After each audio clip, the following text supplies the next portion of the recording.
Hey there, hope you're doing good. My name is Pratham Gochar and welcome back to channel Skill Seekers. तो अगर आपने last lecture देखा हो तो वो काउंटिंग थ्योरी पे था। तो जो आज का लेक्चर होगा हमारा वो होगा वर्क एंड टाइम। तो चलिए स्टार्ट करते हैं। Work and time. जो सबसे पहला टॉपिक है जो हम डिस्कस करेंगे वो है direct and inverse relation. Direct and inverse relation. तो देखते हैं क्या होता है। तो हम इसे सपोज करते हैं कि जैसे दो पैरामीटर्स है, एक एक्स और एक वाई। तो सबसे पहले तो चलिए डायरेक्ट के लिए देखते हैं। डायरेक्ट और दो पैरामीटर्स हैं X and Y. X and Y. तो डायरेक्ट में क्या होता है कि अगर हमारा एक्स इंक्रीज होएगा तो वाई भी इंक्रीज होएगा। वाई भी इंक्रीज होगा। एग्जाम्पल, डिस्टेंस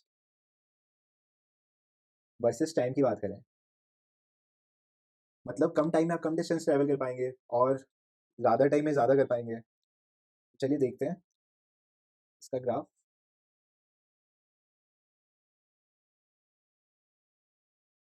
ये डिस्टेंस है, डिस्टेंस, ये टाइम है। तो इसका ग्राफ कैसे बनेगा? ऐसे बनेगा, यानी कि कम टाइम में कम डिस्टेंस ट्रेवल हुआ यहाँ पे देखो, और ज़्यादा टाइम में देखो, ज़्यादा टाइम में ज़्यादा डिस्टेंस ट्रेवल हुआ। तो ये होगा डायरेक्ट रिलेशन। तो चलिए इनडायरेक्ट देखते हैं। Indirect, indirect. और ये भी, इसके भी दो पैरामीटर सकते हैं एक्स एंड वाई। तो इसके अंदर क्या होता है कि अगर एक्स इंक्रीज किया तो वाई डिक्रीज करेगा। इससे नाम से ही पता चला ना कि इनडायरेक्ट। ये देखो, इनडायरेक्ट नाम से ही पता चल रहा है। तो एग्जांपल देखते हैं इसका एक। Example, example speed versus time. Speed versus time. तो इसका जो ग्राफ आएगा वो देखो ऐसा आएगा।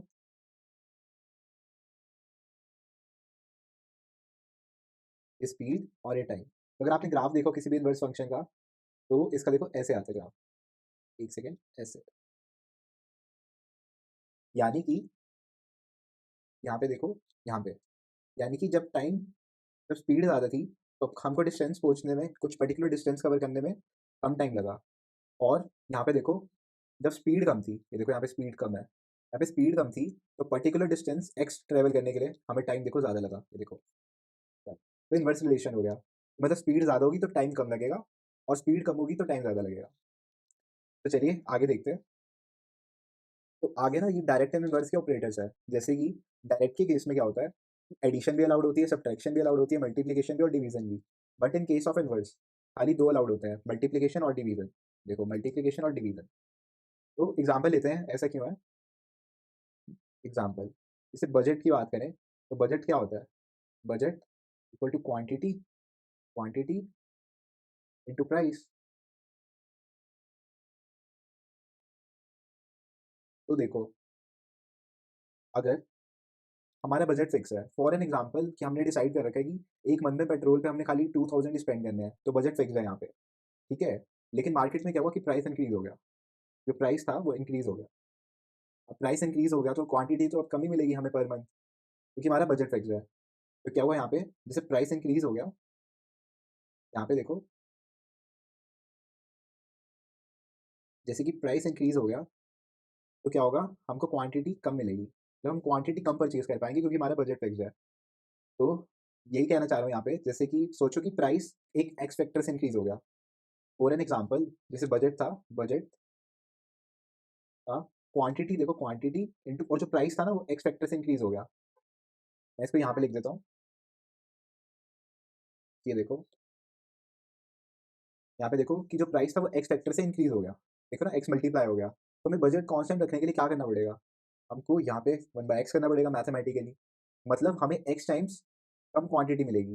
ये देखो, तभी तो कैंसिल होगा। यहाँ पे देखो, एक्स एक्स कैंसिल होगा, तभी तो budget equal to P into Q, Q आएगा। यहाँ पे देखो, क्वांटिटी इंटू प्राइस, तभी इक्वल होगा। इनवर्स रिलेशन हो गया। और ऑपरेटर देखा आपने, यहाँ पे खाली डिवीजन और मल्टीप्लाई ही आएगा। तो चलिए एक और एग्जांपल लेते हैं। एग्जाम्पल देखो, याद करो कि जब हम मैथ्स में एपी और एचपी का फॉर्मूला, मतलब एपी और एचपी की प्रॉब्लम जब हम सॉल्व करते थे, एपी एंड एचपी की प्रॉब्लम, तो हम क्या करते थे, एचपी वाली प्रॉब्लम को हम क्या करते थे, एपी में कन्वर्ट करते थे। एपी में उसका इन्वर्स ले लेते थे। और एपी वाली कैलकुलेशन करके यानी एपी वाला फ़ॉर्मूला लगा के हम उसे क्या करते थे वापस हम एचपी में लिखते थे उसका आंसर। जो भी उसका आंसर आता था हम उसका वापस इन्वर्स ले लेते थे। ये सेकंड एग्ज़ाम्पल हो गया। तो यहीं पे देखो नोट देखो यहाँ पे we can convert inverse problem to direct for easy calculation. यानी कि जो इन्वर्स की प्रॉब्लम है ना, जो भी हमें मिलेगी, क्योंकि उसमें 2 ऑपरेटर्स हैं खाली मल्टीप्लिकेशन, डिवीज़न। वहाँ पे सब्ट्रैक्शन एंड एडिशन तो है ही नहीं। तो उस केस में हम क्या करेंगे, इन्वर्स को पहले हम डायरेक्ट में कन्वर्ट कर लेंगे, डायरेक्ट। और उसके बाद जो आंसर आएगा ना, आंसर में हम फिर से इन्वर्स ले लेंगे, इन्वर्स। तो चलिए अब आगे मूव करते हैं। अब यहाँ पे ना हम जैसे हमारा टॉपिक था टाइम एंड वर्क, तो हम ना रिलेशन देखते हैं टाइम, वर्क और मैन के बीच में। मैन यानी कि कितने लोग लगे हुए हैं काम पे, ठीक है? तो चलिए देखते हैं। अब जैसे कि मैं मानूँ कि वर्क कांस्टेंट है, यानी डब्ल्यू वर्क करना है, ठीक है? तो हम क्या कर सकते हैं, तो टाइम और वर्क में हमें रिलेशन निकालना है, समझे? तो अगर आपको जैसे देखो कि टाइम इंक्रीज़ करोगे, फॉर एन एग्ज़ाम्पल आपके पास जैसे टाइम टी है, आपने वर्क डब्ल्यू किया और इसके अंदर हमने क्या किया टी प्लस कैपिटल टी, हमने टाइम बढ़ा दिया। यहाँ पे वेरिएबल छोड़ो, यहाँ पे जैसे लिख लो, जैसे आपके पास पहले टी आवर्स थे, तो बाद में क्या हुआ आपके पास टी प्लस 3 आवर्स हो गए, तो आप वर्क भी थोड़ा ज़्यादा कर पाएँगे, डब्ल्यू प्लस स्मॉल डब्ल्यू। तो देखा मतलब वर्क अगर टाइम इंक्रीज़ करें तो आप ज़्यादा वर्क कर पा रहे हैं। फॉर एन एग्ज़ाम्पल आपको होमवर्क मिला, तो आपने 2 घंटे में 2 सब्जेक्ट का होमवर्क कंप्लीट कर लिया और अगर आपको 5 घंटे मिलते, तो आप 5 सब्जेक्ट का कर लेते या 2 से ज़्यादा ही कर लेते। तो डायरेक्ट रिलेशन हुआ, ठीक है? कि मतलब टाइम अगर ज़्यादा मिलेगा, तो काम भी ज़्यादा होगा। तो चलिए फिर हमने इसका रिलेशन देख लिया, तो यहाँ पे आ जाएगा, यहाँ पे ये है डायरेक्ट रिलेशन,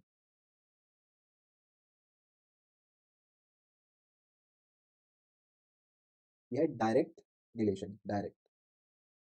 अब वर्क और मैन के बीच में देखते हैं, फॉर एन एग्ज़ाम्पल देखो यहाँ पे देखो, आपके पास एक वर्क है डब्ल्यू, अगर आपने अकेले किया, तो आपको लगे 2 घंटे। अब आपने क्या किया, उसी काम को करने के लिए आपने अपने भाई को भी बुला लिया। तो 2 लोग ये काम कर रहे हैं, 2 लोग काम कर रहे हैं, तो 2 लोगों को कितनी देर लगेगी? उससे कम लगेगी, है ना? यानी कि अगर हम वर्क को कांस्टेंट रखें, तो अगर ज़्यादा लोग होंगे, तो काम भी ज़्यादा होएगा, कह सकते हैं? तो फिर इसके बीच में जो रिलेशन आया, वो डायरेक्ट आया। यानी कि अगर कुछ लोग मिलके काम करेंगे, तो कुछ ही हो पाएगा और ज़्यादा लोग मिलके काम करेंगे, तो वो ज़्यादा काम कर पाएँगे। ये सिंपल सी बात है। अब हम देखते हैं रिलेशन टाइम एंड मैन के बीच में, टाइम एंड मैन के बीच में और यहाँ पे वर्क कांस्टेंट है, ठीक है? वर्क कांस्टेंट है। अभी हमने जैसे बात की, जैसे सोचो यहाँ पे मैन है। तो यहाँ पे मैन को कुछ टाइम लगा, फॉर एग्ज़ाम्पल 2 आवर्स लगे। फिर नेक्स्ट केस में क्या हुआ, अब यहाँ पे 4 लोग आ गए। 1, 2, 3, 4 लोग आ गए। अभी जब 4 लोग काम करेंगे, तो क्या तब भी 2 घंटे लगेंगे? तब तो उससे कम लगने चाहिए ना? कीपिंग वर्क कांस्टेंट, हम यहाँ पे वर्क को कांस्टेंट मान के चल रहे हैं। तो यहाँ पे क्या आएगा, यहाँ पे मान लो 1 आवर लगा, ठीक है? 2 लोगों ने काम किया 2 घंटे में और 4 लोग कितने में कर पाएँगे वो सेम काम? वो तो 1 घंटे में कर पाएँगे, आधा टाइम लगेगा क्योंकि 4 लोग मिलके कर रहे हैं। तो यहाँ से जो रिलेशन आया इनके बीच में, वो हुआ इनवर्स का, इनवर्स।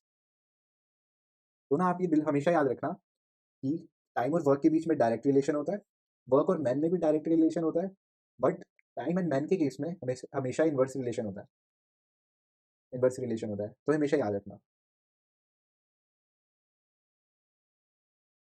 नोट मान लो या रिज़ल्ट मान लो, रिज़ल्ट।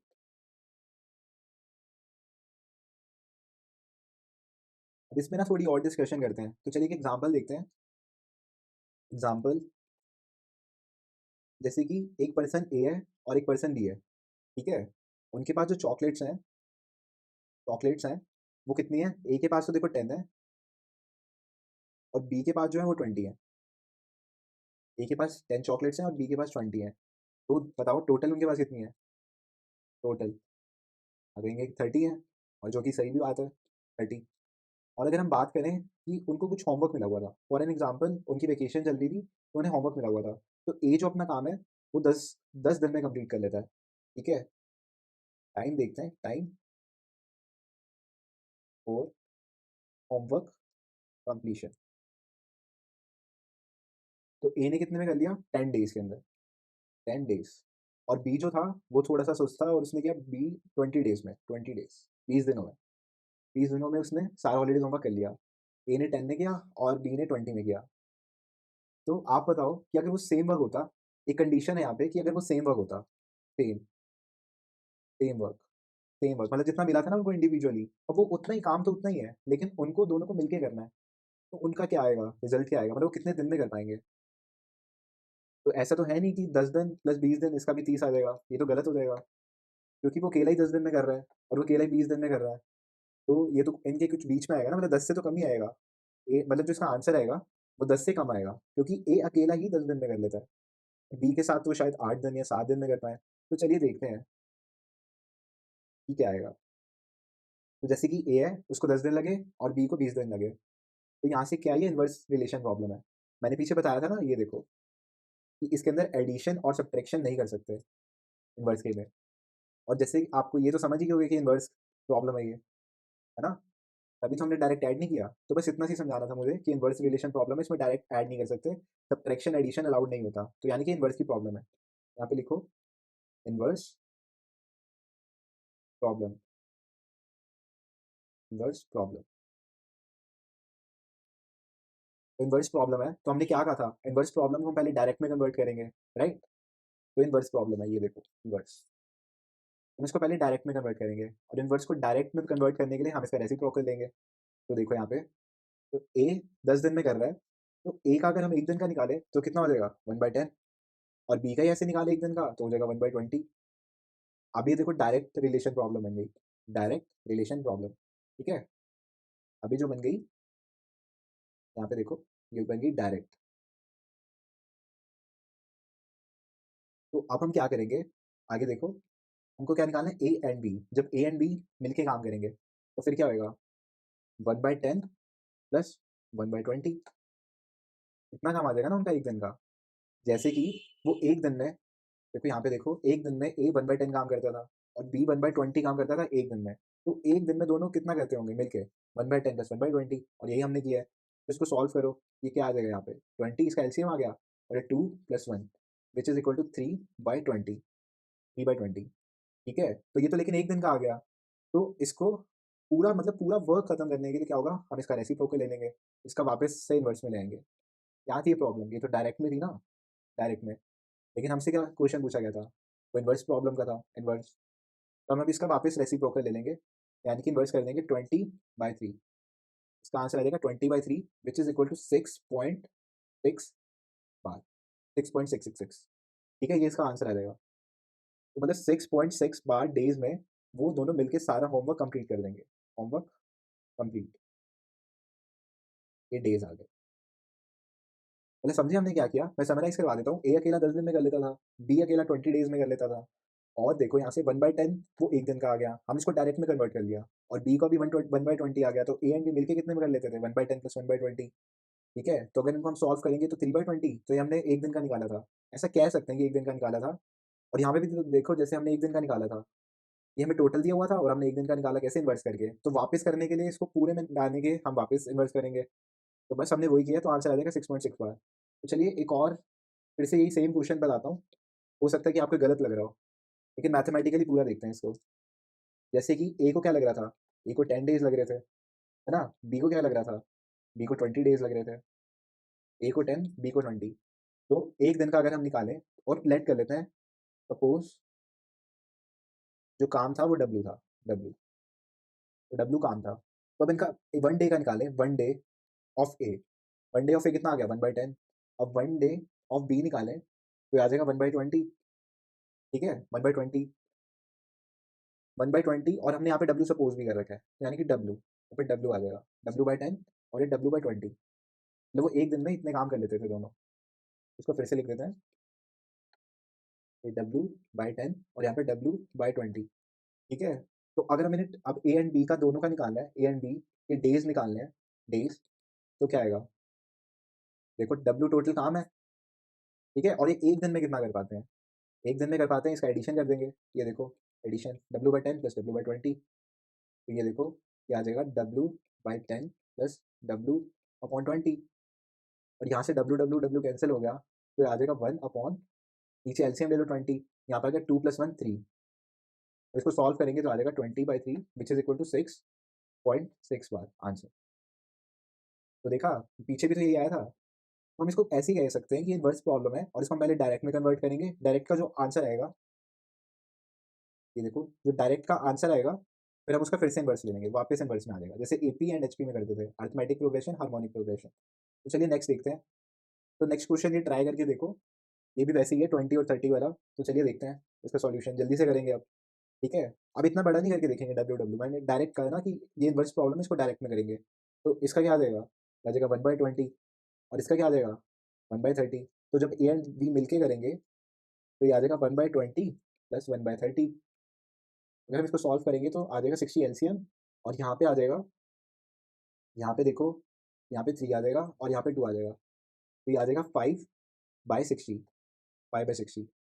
ठीक है, तो ये आ जाएगा 1/12, 1/12।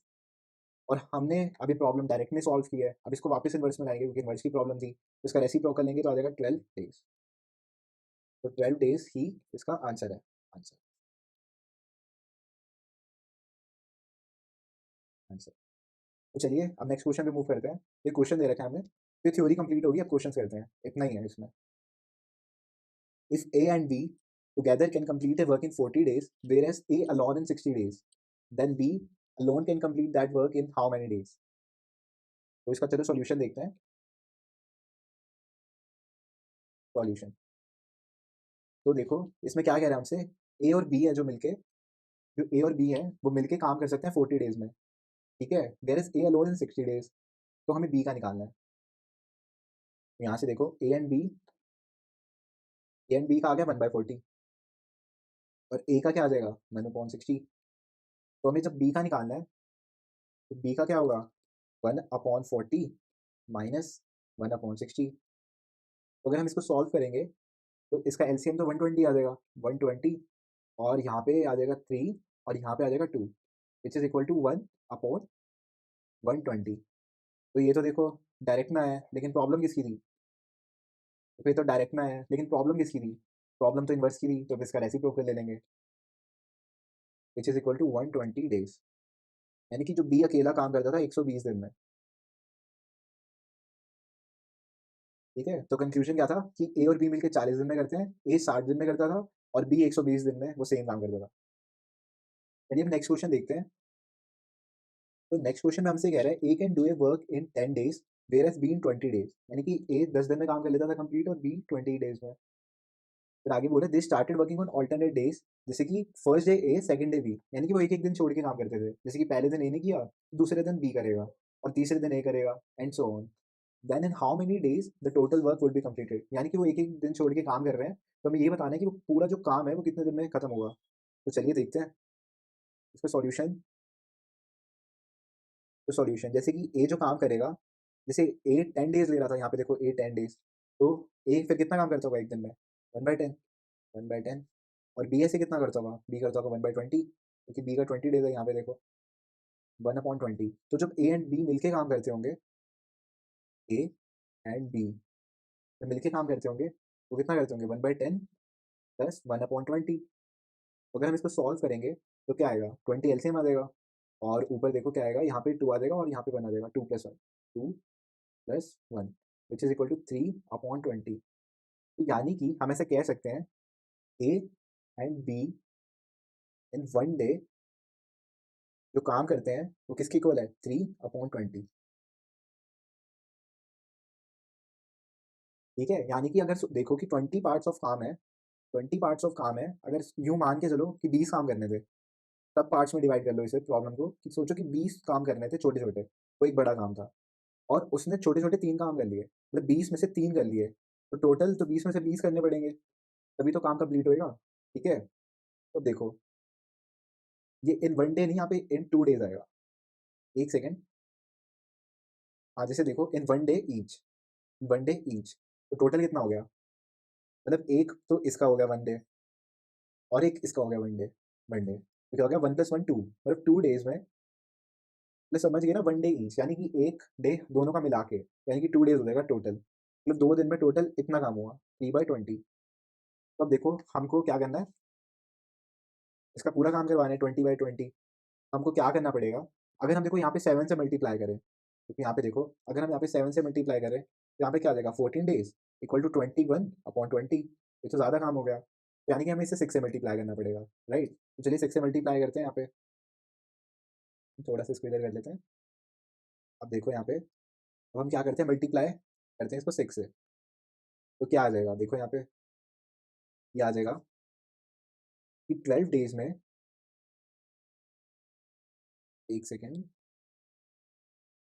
12 डेज़ में जो जितना उन्होंने काम किया, वो कितना हो गया 18/20 18/20 तो याद रखो यहाँ पे यानी कि अभी तक 12 डेज़ कंप्लीट हो चुके हैं। यहाँ पे देखो 12 डेज़ कंप्लीट हो चुके हैं और 18/20 काम भी कंप्लीट हो चुका है। मतलब 18 पार्ट्स ऑफ बाय 20 कंप्लीट हो चुका है। तो अभी लेफ्ट कितना हो गया? यहाँ पे देखो लेफ्ट देखते हैं। तो लेफ्ट है अभी लेफ्ट है 2/20 है ना? 18/20 तो हो चुका है यहाँ पे देखो और हमारे 12 डेज़ भी कंप्लीट हो चुके हैं। ठीक है? तो 2/20 है, तो इसको क्या लिखेंगे? 1/10 तो जैसे कि मतलब यहाँ पे ऊपर ध्यान से देखो, तो क्या था? फर्स्ट डे ए आया और सेकंड डे बी आया, ठीक है? फर्स्ट डे ए आया, सेकंड डे बी आया, थर्ड डे ए आया। तो एक चीज़ ऑब्ज़र्व जो आप करोगे यहाँ से कि ऑड नंबर वाले डे वाले दिन ऑड वाले दिन ए आ रहा है और इवन वाले पे बी आ रहा है, ठीक है? तो अभी हमारे कौन से कितने डेज़ कंप्लीट हो चुके हैं? यहाँ पे देखो 12 डेज़ कंप्लीट हो चुके हैं। तो उससे नेक्स्ट डे कंप्लीट होगा, मतलब जो नेक्स्ट डे होगा, उस दिन कौन-सा डे होगा? 13th डे होगा, 13th यहाँ पे देखो नेक्स्ट डे क्या होगा 13th और 13th क्या है? यानी कि ऑड नंबर है, तो उस दिन कौन आएगा काम करने? ए आएगा। तो ए एक दिन में कितना काम कर लेता है? देखो अभी हमने ऊपर देखा था ना 1/10 और यहाँ पे रिमेनिंग कितना काम है? वो भी तो 1/10 है। तो यानी कि 1 दिन और लग जाएगा, 1 डे और लग जाएगा, किसके लिए? मतलब ए को काम करने के लिए, क्योंकि वो अल्टरनेट डेज़ पे आ रहे थे ना। तो यहाँ पे देखो, इसको ऐड कर लेंगे, 12 डेज़ तो हमारा दोनों का आ गया था और एक थोड़ा-सा काम रह गया था, जो कि लेफ्ट था 1/10 तो अगले दिन ए आया और उसने काम कर दिया, यानी कि 1 दिन और लगा। तो ये कोइंसिडेंटली ऐसा हुआ है कि जो रिमेनिंग काम था 1/10 और वो भी एक इक्वल है, ना ऐसा ज़रूरी नहीं, उससे कम भी हो सकता था। फॉर एन एग्ज़ाम्पल 1/12 होता, 1/13 होता, वो कम काम था, लेकिन फिर थोड़ा कम और टाइम लगता। ये कोइंसिडेंटली इक्वल आ गया तो पूरा 1 डे ऐड हो जाएगा। तो जो इसका आंसर होएगा, यहाँ पे देखो, 1 सेकंड विज़िबल नहीं है, मैं इसको थोड़ा-सा इधर कर देता हूँ, ठीक है? तो जो हमारा आंसर आ जाएगा, आंसर इक्वल टू 12 डेज़, ये देखो ये वाले 12 डेज़ प्लस ये 1 डे जो ए को लगा, 12 + 1 इक्वल टू 13 डेज़, 13 डेज़। तो ये हमारा आंसर हो जाएगा 13 डेज़, ठीक है? आई होप कि आपको समझ आया होगा। तो चलिए नेक्स्ट क्वेश्चन पे मूव करते हैं। तो देखो नेक्स्ट क्वेश्चन में हमसे क्या कह रहा है? देखो ये बिल्कुल सेम क्वेश्चन है अगर आप ध्यान से देखोगे। ये देखो यहाँ पे सेम क्वेश्चन है। 10 days, B in 20 days, they started working on alternate days. लेकिन यहाँ पे एक चीज़ ऑब्ज़र्व करो, यहाँ पे फर्स्ट डे पे जो आया वो बी आया और सेकंड डे पे जो आया वो ए आया। ठीक है? समझ गए? मतलब अब इस केस में क्या हुआ? यहाँ पे देखो कंक्लूजन लिखो, ऑड डे पे बी आ रहा है, राइट? और इवन डे पे कौन आ रहा है? इवन डे पे ए आ रहा है। ऑड डे पे बी आ रहा है, इवन डे पे ए आ रहा है। तो ए प्लस तो जैसे अब यहाँ पे काम क्या है? लेकिन उनका टाइम सेम है। जैसे कि बी 1/20 काम कर रहा है। इस क्वेश्चन में भी देखो 20 डेज़ ले रहा है, यहाँ पे भी 20 ले रहा है। मतलब यहाँ पे 20 ले रहा है और ए यहाँ पे 10 ले रहा है, ठीक है? तो यहाँ पे तो सेम आ रहा है। तो ए प्लस बी मतलब यहाँ तक, इस पॉइंट तक ये क्वेश्चन भी सेम जाएगा। ए एंड बी इन 1 डे 3/20 और 12 डेज़ में उन्होंने 18/20 काम कर लिया, ठीक है? देखो यहाँ पे देखो, यहाँ पे आ जाएगा 12 डेज़ में ए प्लस बी ने मिलके कितना काम कर लिया? 18/20 तो अब यहाँ से स्टार्ट होएगा असली क्वेश्चन। यहाँ पे देखो, अब लेफ्ट कितना आ गया? लेफ्ट क्या ले रिमेनिंग कह लो, रिमेनिंग रिमेनिंग इक्वल टू 2/20 2/20 अब जैसा कि ऑड डे तो काम करने कौन आएगा? यहाँ से देखो बी आएगा। पिछले में ए आया था, लेकिन इसमें क्या आएगा? बी आएगा काम करने। तो बी कितना काम कर लेता है एक दिन में?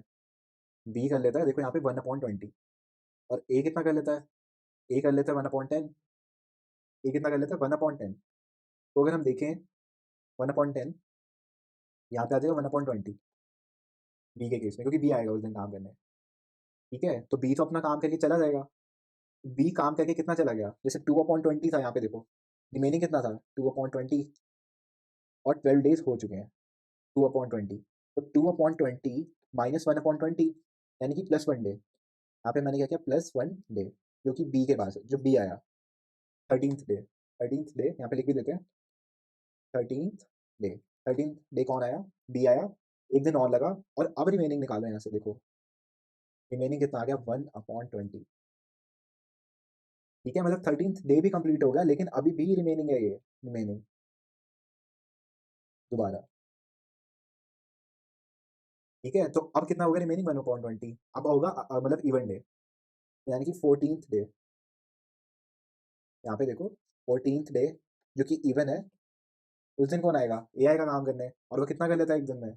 वो 1/10 कर लेता है। यहाँ पे देखो 1/10, तो 1/10 कर लेता है, तो वो 1/20 काम कितने में कर लेगा? करके देखो, मतलब उसको हाफ टाइम लगेगा, ऐसा नहीं होगा? मतलब वो ट्वाइस काम कर लेता है, ये देखो 1/10 क्या है? ट्वाइस है ना 1/10, 1/20 का। तो देखो मतलब ये ट्वाइस काम कर लेता है, लेकिन इसको काम क्या करना है? आधा, मतलब हाफ। तो यानी कि 14th डे का हाफ डे लगेगा, हाफ डे। तो अब बस अब कैलकुलेट कर लो, यहाँ पे देखो कैलकुलेट कर लो बस यहाँ पे। तो टोटल टोटल इक्वल टू, देखो पहला तो 12 डेज यहाँ से, और फिर 13th डे का +1 डे, यहाँ पे 12 +1, देखो +1 यहाँ का, और 14th डे का हाफ, यानी कि हाफ। तो कितना आ गया? 12 +1 प्लस हाफ। यहाँ पे देखो 12 +1 प्लस हाफ, 13.5 डेज, मतलब 13.5 दिन लगेंगे उसको काम कंप्लीट करने में, और ये इसका आंसर हो जाएगा। ठीक है, तो बस सेम क्वेश्चन था, बस इसमें क्या चेंज था प्रीवियस वाले से, कि इसमें पहले बी आएगा करने, ऑड डे पे बी आएगा और ए इवन डे पे आएगा। तो चलिए नेक्स्ट क्वेश्चन में मूव करते हैं। तो चलिए सॉल्यूशन देखते हैं। तो इसमें हमसे क्या कह रहे हैं क्वेश्चन में, A can do work in 25 days whereas B in 40 days. ठीक है, तो ए और बी का अगर हम निकालें, तो ए एक दिन में कितना करता है काम? 1/25। ठीक है, एक सेकेंड, इसको लिख लेते हैं अच्छे से। ए का कितना काम हुआ? 1/25। और बी का देखो, बी 40 डेज में कंप्लीट कर लेता है, तो बी का कितना काम करता है एक दिन में? 1/40। They started work on alternative days, that is first day A, second day B, third day A, so on, then how many days the work would be completed. तो देखो, तो इस केस में भी हम क्या करेंगे, ए प्लस बी का निकाल लेंगे। तो ए प्लस बी यानी कि 2 डेज, मतलब 2 डेज में टोटल कितना काम हुआ? तो यहाँ पे आ जाएगा 1/25 plus 1/40, which is equal to, अगर हम इनका एलसीएम लेंगे 25 और 40 का, तो वो 200 आ जाएगा, 200, और यहाँ पे 8 आ जाएगा, और 4 से डिवाइड करेंगे 200 को, तो यहाँ पे आ जाएगा 5, मतलब 40 से डिवाइड करेंगे 200 को तो आ जाएगा 5, तो ये टोटल आ जाएगा 13 डिवाइडेड बाई 200। तो हमें एक रिलेशन मिल गया यहाँ से, कि वो 13/200 काम करते हैं 2 डेज के अंदर, 2 डेज के अंदर। तो अगर हम मल्टीप्लाई करें, यहाँ पे देखो, अभी तो खाली 13/20 पार्ट हुआ है, तो अगर हम यहाँ से मल्टीप्लाई करें, यहाँ से यहाँ पे 15 से, तो 15 से मल्टीप्लाई करेंगे तो यहाँ पे क्या आएगा, करके देख लेते हैं। 15 × 13, 3 3 × 3 4 1 5 5, तो 195 आ जाएगा, यानी कि 195 डिवाइड बाई 200, वो ये इतना काम कर रहे हैं 30 डेज के अंदर, 30 डेज। तो अगर हम इससे ऊपर मल्टीप्लाई करेंगे तो ज़्यादा काम हो जाएगा, तो अब यहाँ पे हम पेंडिंग काम निकाल लेते हैं। चलो नेक्स्ट पेज पे कर लेते हैं। तो पेंडिंग देखो, पेंडिंग पेंडिंग काम कितना है? पेंडिंग देखो यहाँ पे 5/200, 5/200, 5/200, और कितने डेज हो चुके हैं? अभी 30 डेज हो चुके हैं, 30 डेज हो चुके हैं। तो जो नेक्स्ट डे होगा वो होगा 31, विच इज़ ओड।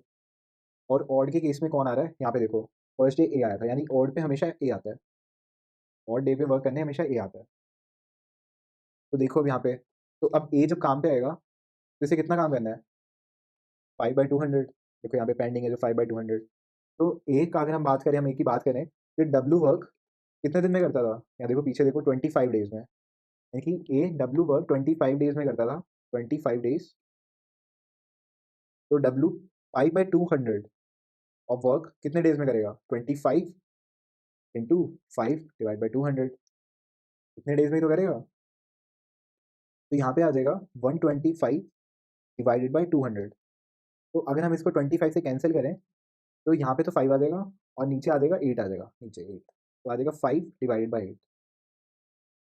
तो यानी कि 5 डिवाइडेड बाई 8 पोर्शन, मतलब ये एक दिन के अंदर ही काम हो गया, उसी दिन के अंदर काम हो गया। और कितना डे लगा? 5/8 ऑफ ए डे। ठीक है, और पहले कितने लगे थे? 30 डेज लगे थे। तो टोटल जो डेज लगे, यहाँ पे देखो जो टोटल डेज लगे, एक तो देखो यहाँ से 30 लग गया, 30 और 5/8, 5/8, यहाँ पे आंसर आ जाएगा, एक सेकेंड, 30 और यहाँ पे 5/8, 30:5/8 ये हमारा आंसर हो जाएगा। यानी इतना टोटल डेज लगे और ए और बी को काम करने के लिए। तो ऑप्शन में चेक करते हैं, 30:5/8 यानी कि ऑप्शन बी, ये देखो option B, option B is correct. तो चलिए नेक्स्ट क्वेश्चन पे मूव करते हैं। तो नेक्स्ट क्वेश्चन में हमसे कह रहा है, A can do work in 20 days where B in 30 days and C in 60 days. तो इनका वर्क बता दिया कितने कितने दिन में कंप्लीट कर लेते हैं। तो आगे हमसे कह रहा है, they work together when they started work together but A left after 2 days.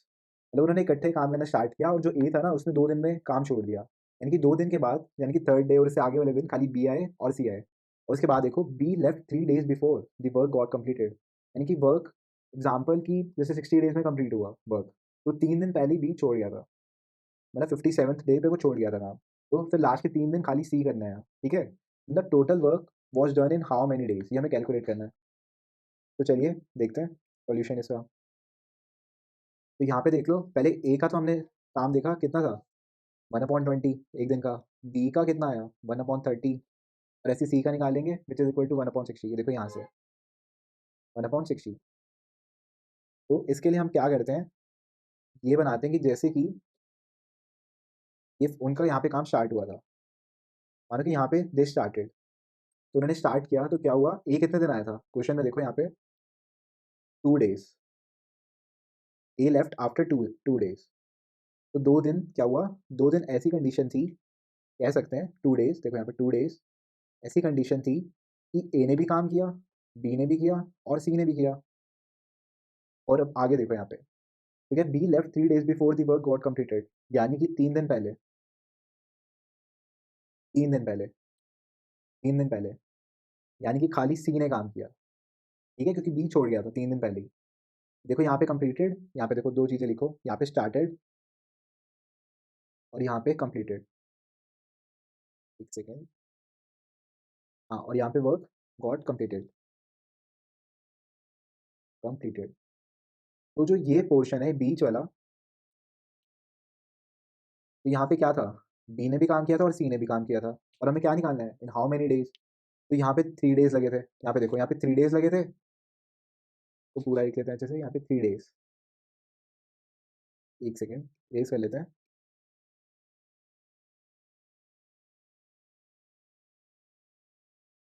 देखो यहाँ पे 3 डेज लगे थे, 3 डेज है ना, 3 डेज। और यहाँ पे कितने लगे थे, यहाँ पे 2 डेज लगे थे। तो अगर यहाँ के बीच वाली जगह जगह का हम निकाल लें कितने डेज लगे थे, तो हमें हमारा आंसर आ जाएगा, क्योंकि हमें टोटल डेज निकालने थे ना। तो चलिए स्टार्ट करते हैं निकालना। जैसे कि ए प्लस बी प्लस सी, तो इन्होंने 2 दिन काम किया, तो कितना था, 1/20 प्लस 1/30 प्लस 1/60, ठीक है। तो ये कितना आ जाएगा, ये तो इनका एक दिन का काम आ जाएगा। तो अगर हम इसको सॉल्व करेंगे तो आ जाएगा 60, और 20 से डिवाइड करेंगे तो 3 + 2 + 1, और ये आ जाएगा 6/60, 6/60 विच इज इक्वल टू 1/10। तो ये जो जितना काम आया 1/10, ये तो खाली एक दिन के लिए था जब तीनों ने मिलकर काम किया, ए प्लस बी प्लस सी ने। तो ये आ जाएगा, हम 2 डेज के लिए निकाल लेंगे, तो 2 into 1/10 which is equal to 2/10 ही लिखते हैं अभी के लिए, 2/10। तो ये हमारा आंसर आ गया, एक सेकेंड, तो 2/10 आ गया हमारा इस पीरियड के लिए, ठीक है, इस पीरियड के लिए आ गया। तो चलिए अब नेक्स्ट पीरियड के लिए निकालते हैं। देखो अब इस पीरियड के लिए निकालते हैं, 3 डेज के लिए सी ने कितना काम किया। तो चलिए देखते हैं। तो अब सी का काम निकालते हैं। सी, तो सी देखो 1/60 काम करता था एक दिन में, और इसने टोटल क्या कितना काम करा, 3 दिन के लिए काम किया इसने यहाँ पे। तो क्या आ जाएगा, 3 into 1/60, 3 into 1/60 which is equal to 3/60 and which is equal to 1/20, ठीक है, या फिर 3/60 रहने देते हैं अभी के लिए। यहाँ पे हमारे पास आंसर आ गया उस थर्ड पीरियड का, 3/60, ठीक है। अब हमको क्या करना है, इस बीच वाले के लिए निकालना है, इस बीच वाले के लिए। तो इस बीच वाले निकालने के लिए हम क्या करेंगे, पहले इन दोनों को ऐड करेंगे और फिर देखेंगे कितना काम हमारा लेफ्ट हो गया, फिर उससे नंबर ऑफ डेज आ देंगे। तो चलिए देखते हैं। तो अभी कितना काम हुआ है टोटल, देखो 3 फेजेस था ना, 3 फेज में से फर्स्ट और थर्ड फेज का काम कितना हुआ है? ये हुआ है 3/60 प्लस 2/10। 3/60 प्लस 2/10, 2/10, तो इसका एलसीएम लेंगे तो ये आ जाएगा 60, और यहाँ पे तो 3 आ जाएगा, और यहाँ पे क्या होगा, 6 से मल्टीप्लाई कर देंगे, 3 + 12, यानी कि यहाँ पे आ जाएगा 15/60, विच इज इक्वल टू 1/4। तो यहाँ से रिमेनिंग कितना आ जाएगा, यहाँ पे देखो, रिमेनिंग रिमेनिंग तो वो आ जाएगा 1 - 1/4, यानी कि 3/4, बस 3/4 काम अभी रिमेनिंग है। और अब तो ये रिमेनिंग आ गया, और अब ये रिमेनिंग किसको करना है, ये बी एंड सी को करना है इस फेज के अंदर, ठीक है। तो चलिए देखते हैं। तो देखो यहाँ पे,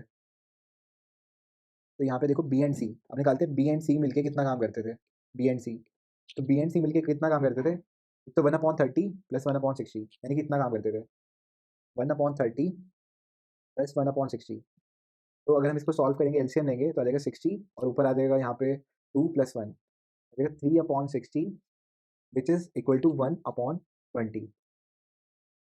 तो याद करो, ये इन्वर्स प्रॉब्लम थी और हमने अभी डायरेक्ट से की है, तो यानी कि हम कह सकते हैं ये वर्क कितने दिन में करते हैं, 20 डेज में, पूरा कंप्लीट वर्क, यानी कि 1 वर्क। और रिमेनिंग कितना है, 3/4 है, तो 3/4 ऑफ वर्क कितने में करेंगे, 20 × 3/4 डेज में, 20 × 3/4 डेज।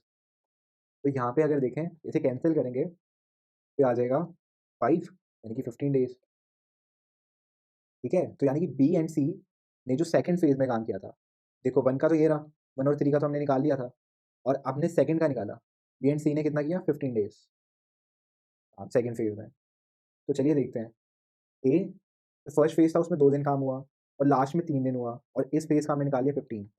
तो आंसर क्या आ जाएगा, यहाँ पे देखो आंसर, तो आंसर आ जाएगा, एक तो 15 जो अभी हमने निकाला है सेकंड फेज का, और यहाँ पे फर्स्ट फेज का, यहाँ पे देखो 2 डेज, ये देखो यहाँ पे 2 डेज, और यहाँ पे 3 डेज, 2 + 3, 2 + 3, यहाँ पे मैं लिख भी देता हूँ, एक सेकेंड, साइड हो गया, ये देखो, फिर से लिख देता हूँ। तो आंसर आ जाएगा, पहले तो कि फर्स्ट फेज में देखो कितने दिन लगे थे, 2 डेज लगे थे, 2, और सेकंड फेज में क्या था, सेकंड फेज में अभी हमने निकाला 15 डेज लगे थे, और थर्ड फेज के अंदर 3 डेज लगे थे। तो अगर हम इसका सम करेंगे तो आ जाएगा 15 + 3 + 2, which is equal to 20 days, 20 days. तो 20 डेज इसका आंसर हो जाएगा, आंसर, आंसर। तो ये तो बहुत लेंदी मेथड था, अपने इसे शॉर्टकट से करेंगे, ये क्या था, लेंदी मेथड, एग्जाम में तो इतना टाइम ही नहीं होता इतना सब सॉल्व करने के लिए। तो चलिए अपना शॉर्टकट से करते हैं इसको, सॉल्यूशन। तो अप्रोच क्या रहेगी, हम इक्वेट करेंगे, इक्वेटिंग इक्वेटिंग 3 फेजेस वर्क, आप इक्वेटिंग नहीं, यहाँ पे कह लो एडिंग, पहले तो सम ऑफ 3 फेजेस वर्क किसके बराबर होगा, 1 के इक्वल होगा, है ना। तो हमने पहले क्या निकाला था, ये देखो, ये ए और बी ने किया था काम, ए प्लस बी प्लस सी, मतलब ए बी और सी ने, तीनों ने मिलकर कितना काम किया था, 2 डेज किया था यहाँ पे, 2 डेज, और देख लेते हैं पीछे, और सी ने खाली किया था 3 डेज काम, एक सेकेंड, तो यहाँ पे हुआ था 3 डेज काम, 3 डेज, यहाँ पे 2 डेज, ठीक है। यहाँ पे क्या था, खाली सी ने काम, बी प्लस सी, यहाँ पे ए प्लस बी प्लस सी ने, देखो, और यहाँ पे किसने किया था, बी प्लस सी ने, और यहाँ पे खाली सी ने, तो इनका काम इक्वेट कर देते हैं। तो देखो कितना काम किया उन्होंने, तो ए का कितना था, यहाँ पे देखो, ए करता था एक दिन में 1/20, बी करता था 1/30, और सी करता था 1/60। तो हम निकालेंगे उन्होंने कितने दिन काम किया, तो देखो सी ने तो टोटल सारे डेज काम किया, मतलब अगर हम लेट करें, total days equal to X है, ऐसा मान लेते हैं अभी, तो उसने कितना काम किया, एक्स इंटू 1/60, एक्स इंटू 1/60, और बी ने कितने दिन काम किया, बी ने भी सारे दिन काम किया था, बस ये जो लास्ट के 3 दिन थे, ये देखो ये वाले, उसने बस इस पीरियड में काम नहीं किया, तो यहाँ पे आ जाएगा x - 3 डिवाइडेड बाय, एक सेकंड, यहाँ पे 160 है, यहाँ पे 60 आएगा, 60, क्योंकि हमने मल्टीप्लाई कर दिया ना सी के काम से, ये देखो यहाँ पे। तो चलिए अब बी का कितना काम था, 1/30, वो इतना एक दिन में करता था, तो x - 3 इसके टोटल नंबर ऑफ डेज हो गए, और वो एक दिन में कितना करता था, 1/30, तो यहाँ से ये आ जाएगा। और अब अगर हम ए का निकालें हम, तो एक ने कितने दिन काम किया था? 2 डेज़ काम किया था और वो 1 दिन में कितना करता था? 20। तो ये देखो इक्वेशन आ गई काम करने की। तो जो टोटल सबकी इक्वल होगी 1 की इक्वल होगी इनका सम। तो चलिए इसे भी सॉल्व कर लेते हैं। हम काम करते हैं, इसको कॉपी कर लेते हैं और 1 सेकंड कॉपी और एक न्यू पेज बनाते हैं और यहाँ पे पेस्ट करते हैं, पेस्ट। तो ये आ गया। अब इसे इक्वेशन सॉल्व करते हैं इसकी। तो अगर हम इसका एलसीएम लेंगे तो ये तो आ जाएगा 60, तो यहाँ पे तो x ही आ जाएगा, यहाँ पे 2 से मल्टीप्लाई हो जाएगा, 2x माइनस 6 और यहाँ पे 20 को अगर डिवाइड करें 60 से तो 3 आ जाएगा, यानी 3 इंटू 2 6 इक्वल टू 1। तो 6 से 6 तो कैंसिल हो गया, यानी कि 3x अपॉन 60 इक्वल टू 1, ठीक है। और यहाँ पे आ जाएगा 3x इक्वल टू 60 और x equal to 60 divide by 3 which is equal to 20। तो देखा यहाँ से डायरेक्ट आ गया। तो एग्जाम में क्या करना, ये वाली अप्रोच करना, मतलब go with this method in exams, ठीक है। तो देखो पीछे भी आंसर हमारा यही आया था, यहाँ पे हमने निकाला था ना, देखो 20 डेज, और यहाँ पे भी देखो 20 डेज ही आया। तो समराइज कर देता हूँ, इसमें हमने क्या किया, बस इसमें हमने इक्वेट किया है, मतलब सी ने जितना काम किया, बी ने जितना काम किया और ए ने काम किया, मतलब उन्होंने पूरा काम कर लिया विच इज इक्वल टू 1। ये फ्रैक्शन है ना, तो पूरा काम होने के लिए 1 हो जाएगा। तो बस जैसे एक्स ने सारे दिन काम किया था, हमने लेट किया था कि टोटल नंबर ऑफ डेज थे एक्स लगे होंगे काम करने के लिए, तो सी ने तो सारे दिन काम किया है और क्या, बी ने 3 दिन काम किया है और ए ने खाली 2 डेज किया है। तो आप इस वाले मेथड से करना, ये ईजी है। तो चलिए अब ना कुछ प्रैक्टिस क्वेश्चंस है, इसे आप ट्राई करना। ये क्वेश्चन नंबर 1 है, इसे ट्राई करना, और ये सेकंड है, सेकंड, इसे भी ट्राई करना। हाँ जी, ये सेकंड है, इसे भी ट्राई करना। तो चलिए थैंक यू, होप आपको लेक्चर पसंद आया होगा और वो क्वेश्चन जरूर ट्राई करना और जो भी उसका आंसर आएगा उसे कमेंट सेक्शन में भेजना। तो चलिए टिल देन पढ़ते रहिए, बाय।